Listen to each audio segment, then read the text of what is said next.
दोस्तों नमस्कार, मैं अनिल दुबे आपका एजुकेशन लाइन्स पर स्वागत करता हूं।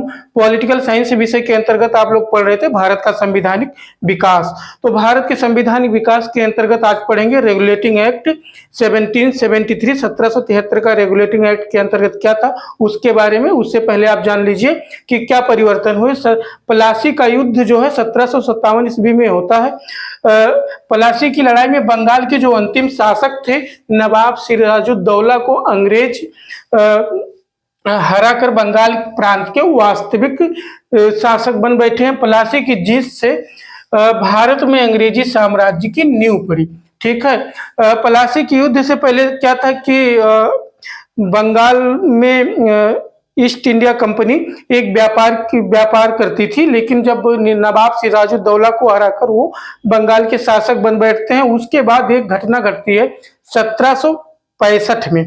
1765 में मुगल साम्राज्य के जो बादशाह थे, 1765 में मुगल बादशाह के साम्राज्य थे, शाह आलम ने कंपनी को बंगाल, बिहार और उड़ीसा का दीवान बना दिया। ठीक है, बंगाल, बिहार और उड़ीसा का दीवानी अधिकार यानी दीवानी राजस्व का कलेक्शन करना, राजस्व इकट्ठा करना और राजस्व से संबंधित विवाद जो होगा उसके न्याय का अधिकार किसको दे दिया? अंग्रेज को। ठीक, अर्थात राजस्व दीवानी न्याय के अधिकार प्राप्त कर लिए। इसके तहत उसके क्षेत्रीय शक्ति बनने की प्रक्रिया शुरुआत हुई। जब अंग्रेज को धन कलेक्शन करने की यानी टैक्स वसूलने की और उससे संबंधित विवाद का अधिकार मिल गया तो उससे उनकी शक्ति में वृद्धि हुई। तो क्या हुआ कि ईस्ट इंडिया कंपनी के अंतर्गत जितने कर्मचारी कार्य कर रहे थे वो बहुत कम वेतन पे कार्य करते थे।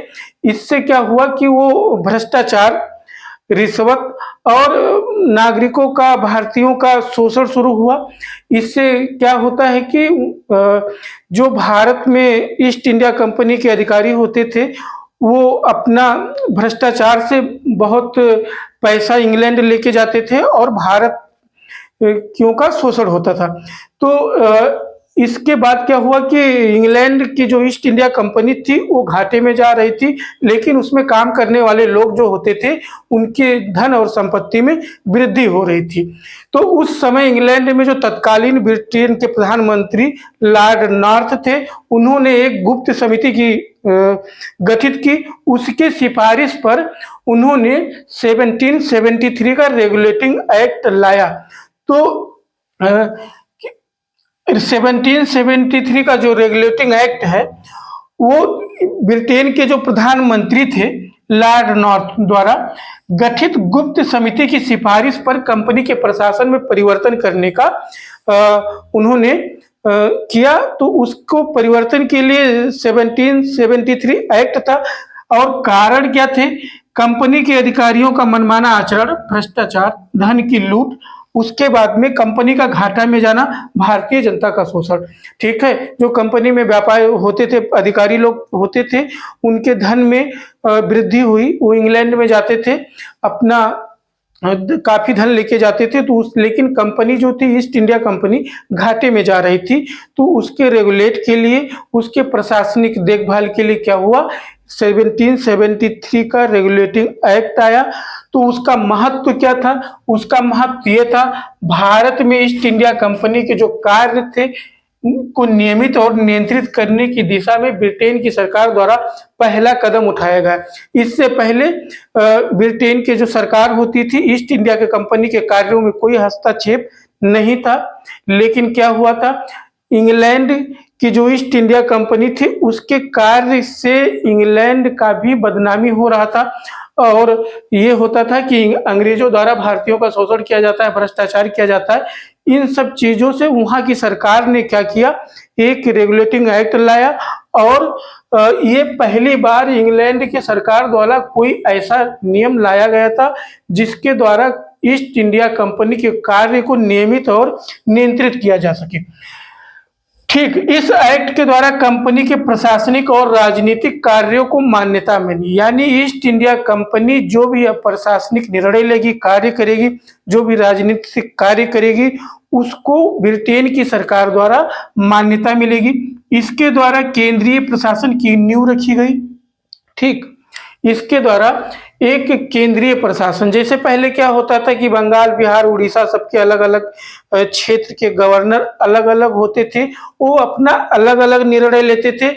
लेकिन इसके द्वारा बंगाल के गवर्नर को बंगाल का गवर्नर जनरल बना दिया गया और इसके द्वारा बंगाल के गवर्नर को जो था उसका बंगाल का गवर्नर जनरल पद नाम दिया गया। ठीक, बंगाल के जो गवर्नर थे पहले गवर्नर बोला जाता था और 1773 के रेगुलेटिंग एक्ट में उसको बंगाल का गवर्नर जनरल पद नाम दिया गया और उसकी सहायता के लिए 4 सदस्यीय कार्यकारी परिषद का गठन किया गया।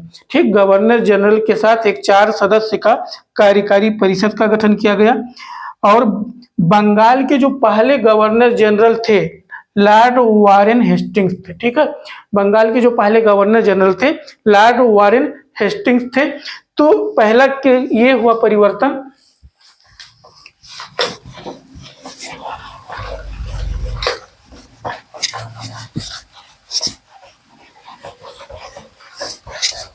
ठीक, ये हुआ कि बंगाल का जो गवर्नर था उसका गवर्नर जनरल पद नाम दिया गया और बंबई और मद्रास के जो गवर्नर थे उनको बंगाल के गवर्नर जनरल के अधीन कर दिया गया।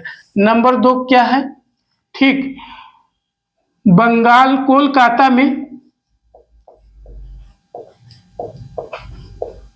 कोलकाता में एक उच्चतम न्यायालय की स्थापना।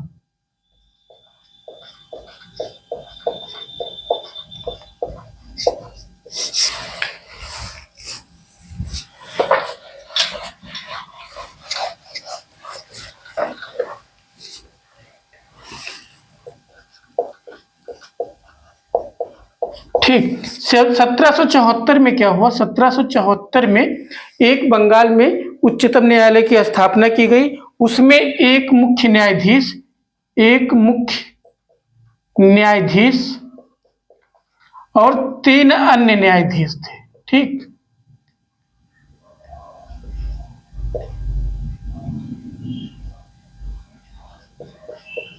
ठीक, तो कोलकाता में क्या हुआ कि एक सर्वोच्च न्यायालय की स्थापना की गई, उच्चतम न्यायालय की स्थापना की गई। अब आपसे क्वेश्चन पूछा जा सकता है किस एक्ट के द्वारा? तो 1773 के एक्ट के द्वारा, लेकिन स्थापना कब हुआ? 1774 में। ठीक, इसके द्वारा इस एक्ट के द्वारा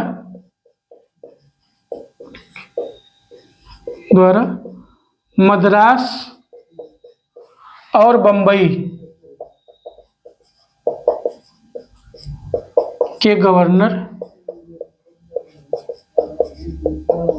बंगाल के गवर्नर जनरल के अधीन हो गए।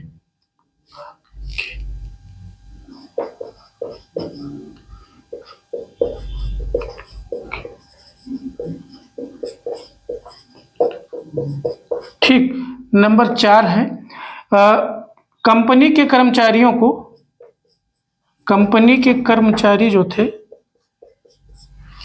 कर्मचारियों को भारतीयों से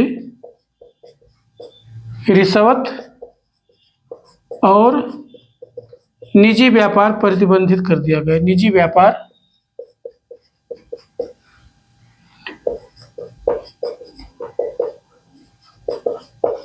कर दिया गया। ठीक, नंबर 5 है इंग्लैंड की सरकार द्वारा ब्रिटिश सरकार का कंपनी पर बोर्ड ऑफ डायरेक्टर्स के द्वारा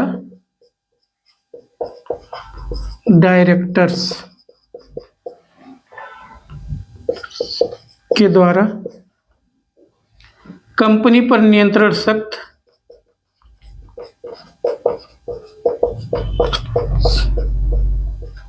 हो गया। यानी राजस्व, नागरिक और सैन्य मामलों की जानकारी, सैन्य मामलों की जानकारी ब्रिटेन की सरकार को देना अनिवार्य हो गया। ठीक है, तो क्या है कि इस एक्ट के द्वारा कोलकाता में सर्वोच्च न्यायालय की स्थापना की गई। उसके बाद में इस एक्ट के द्वारा मद्रास और बंबई के गवर्नर को बंगाल के गवर्नर जनरल के अधीन कर दिया गया। उसके बाद में ब्रिटिश सरकार का कंपनी पर नियंत्रण बोर्ड ऑफ डायरेक्टर्स के माध्यम से सख्त हो गया, यानी राजस्व, नागरिक और सैन्य मामलों की जानकारी देना अनिवार्य हो गया।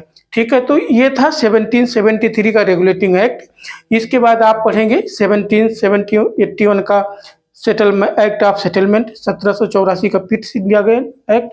यदि आप आगे ही ऐसे भारत के संविधान के बारे में कैसे कैसे विकास हुआ, अंग्रेजों द्वारा भारत में कौन कौन से कानून का लागू कब कब किया गया, किस प्रकार से, उसके बारे में पढ़ना है तो इस चैनल को आप सब्सक्राइब करें।